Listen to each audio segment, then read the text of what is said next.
All right, Razor, let's talk about The Rock and Cody Rhodes and how The Rock's going to take Cody Rhodes' soul.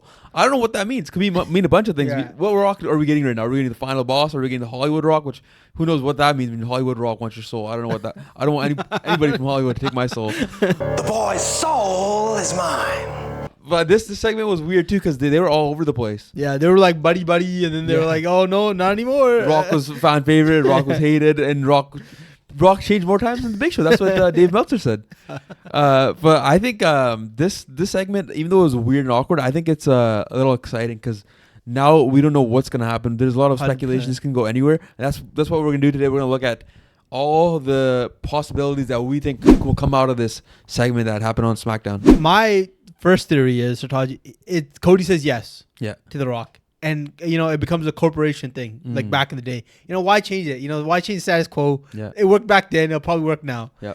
And so Cody says yes. He becomes corporate Rock. Mm-hmm. And The Rock becomes Vince McMahon, basically, because he's the final boss. Yeah. Right? So he's pulling the strings for Cody. Cody makes a heel turn. He's keeping the belt. He's making a run. He's making his Roman Reigns run now. Yeah. He's not losing the belt. Yeah. And so that's my theory. And I kind of feel like it keeps The Rock around. Mm-hmm. For a long time, because now he can make his appearances. It keeps him relevant. Keeps him relevant. And Cody's his messenger, pretty much. Yeah, Cody's his messenger, and then later on, Cody could turn his back on him, or Rock turn his back on him. Yeah, and it becomes a feud between those two. Right. I think that's a good take. I think I could see happening. It worked before, and it could also lead to like somebody else getting a push and becoming the next main star or another massive babyface on the roster. Yeah. My first theory is that it's a basic one. I think Cody Rhodes says no, and then it leads to a match at WrestleMania, which I don't know if it's going to happen because the way The Rock's been talking about it, he's like, oh, he's me and Cody along and working together as long as we might not have a match or whatever. But this is probably the most basic take where Cody says no and The Rock gets mad and Rock bottoms him and then they either have a match this WrestleMania, next WrestleMania, or SummerSlam, who knows? Yeah. But that's a possibility and I can see it happening. I also like the fact that maybe The Rock starts meddling again, trying to like screw over Cody. Just like last year. Yeah, like last year he tries to screw over Cody. Yeah. Throughout the year now it just becomes a feud between him and like I just said it could be the opposite. Cody could just become Austin. Yeah. Right? And now he's against the boss. He's established against the boss. I could also see Cody saying no and then saying yes at WrestleMania just like Austin did. Oh. At WrestleMania 9? No, 17. WrestleMania 17. He said yeah. Yeah, he joins up with the devil himself and then he gets help, whoever it is, John Cena or CM Punk. That would be a sick heel turn if John Cena wins that Elimination Chamber. Let's see this, right? Cena wins the Elimination Chamber, and then at WrestleMania, Cena versus Cody Rhodes, and The Rock comes in and helps Cody Rhodes, and they shake hands at the end. People are gonna boo Cody Rhodes so loud, and that's gonna be the major heat on Cody Rhodes. Yeah. We got a massive heel in the business. He's gonna be wearing black suits every week. It'll be sick. You mentioned John Cena, so this is my theory revolves around John Cena. So Cody says no. Yeah. But John Cena, he loses at the Elimination Chamber. Yeah. He's on his massive losing streak. So he keeps losing and he just snaps and he takes a deal. Yeah. With The Rock. Mm-hmm. And in my theory at the Elimination Chamber, CM Punk wins. Okay.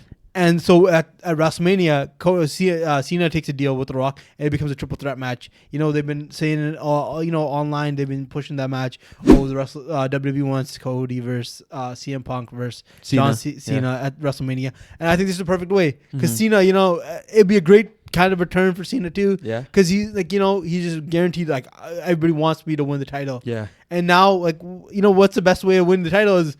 Cozying up to the boss. Yeah, I can see it happening too because the way John Cena cut that promo for the Elimination Chamber match already, he's like, what is best for business is I main event WrestleMania. And what is best for business is for the first time I confidently say that I'm going to win a 17th championship. So I'm announcing tonight that I will compete in the Elimination Chamber.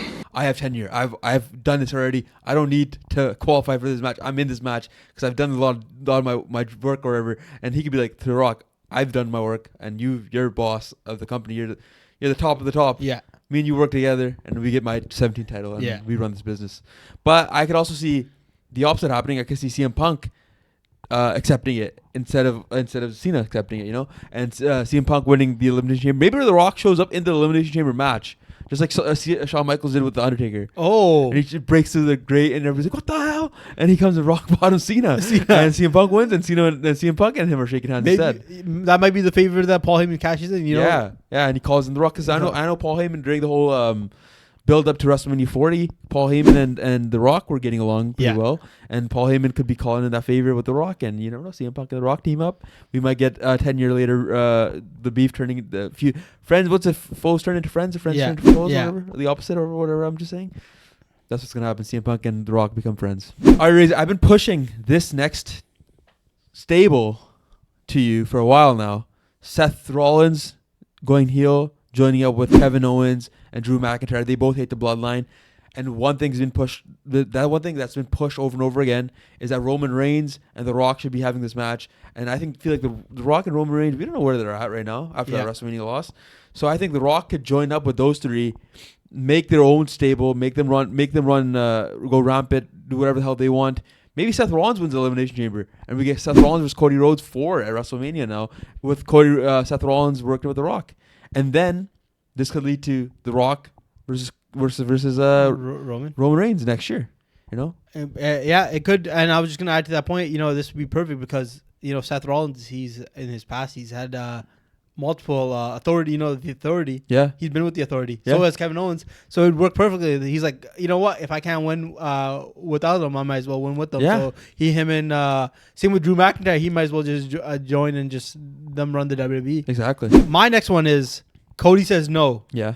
And when Cody says no, Roman gets offended. Right. Because why isn't The Rock offering him this chance? Mm-hmm. Because Roman, he's ready to do anything to get that title back. Yeah. He died trying to get that the tribal chief title back. Yeah. The Ulafala. Yeah, he did everything. So where was The Rock when he needed his help then? Yeah. Now he's mad that The Rock's offering Cody a deal and not offering family a deal. I don't have friends. I got family. Yeah. Should family come first? And you know what's the best thing about Roman Reigns right now? Even though he's a face, Yeah. he still got those heel traits. Still, Yeah. he still got those old tribal chief traits. And last time I checked, The Rock acknowledged him. He saw him as his tribal chief. Yeah. So The Rock should be helping out Roman Reigns instead. Yeah, Not he should Cody Rhodes. not Cody Rhodes. This shouldn't be the first guy he offers his deal to is Roman Reigns. Yeah, it's a betrayal of the family right there. Yeah. And that'd be a good that could legit lead to a WrestleMania match. That's Yeah. a good other build to WrestleMania. Yeah, that'd be a great build to WrestleMania because now, say Roman's mad at The Rock. Yeah. The Rock makes Roman's life miserable now for a whole year. Yeah. Like how I mentioned, he could have made Cody's life miserable. Yeah. He can make Roman's life miserable. He just Roman's like ultimate he's also like he has more traits of Austin than Cody does. Yeah, he does. Because he does do the heel stuff. Yeah, Right. yeah. He does even Austin wasn't a heel. He was a babyface. Yeah. But he did do heel things. He's like an anti-hero. Yeah, That's what Roman Reigns is. perfect anti-hero. Yeah. Yeah. And Roman Reigns is perfect for that role. And Roman, it could build a huge matchup for WrestleMania 42 in New Orleans. Rock was pushing that. So That could be it. Yeah. Who knows? It's like I like this that The Rock introduced a new angle to this whole WrestleMania build because a lot of people were kind of getting bored with it and they're still confused. I think the biggest issue with this road to WrestleMania has been that it's been unpredictable. And last year's was very predictable. very predictable. But I think last year being very predictable hurt other pay-per-views like Elimination Chamber. Last year's Elimination Chamber to me was mediocre at best, right? Yeah. I wasn't excited about it. I was watching it. I knew what was going to happen throughout the card. And I think this year you kind of don't know what's going to happen at the Elimination Chamber. You're like, who could win this match? It could go any way, and The Rock could, he could throw a wrench in anybody's plans now.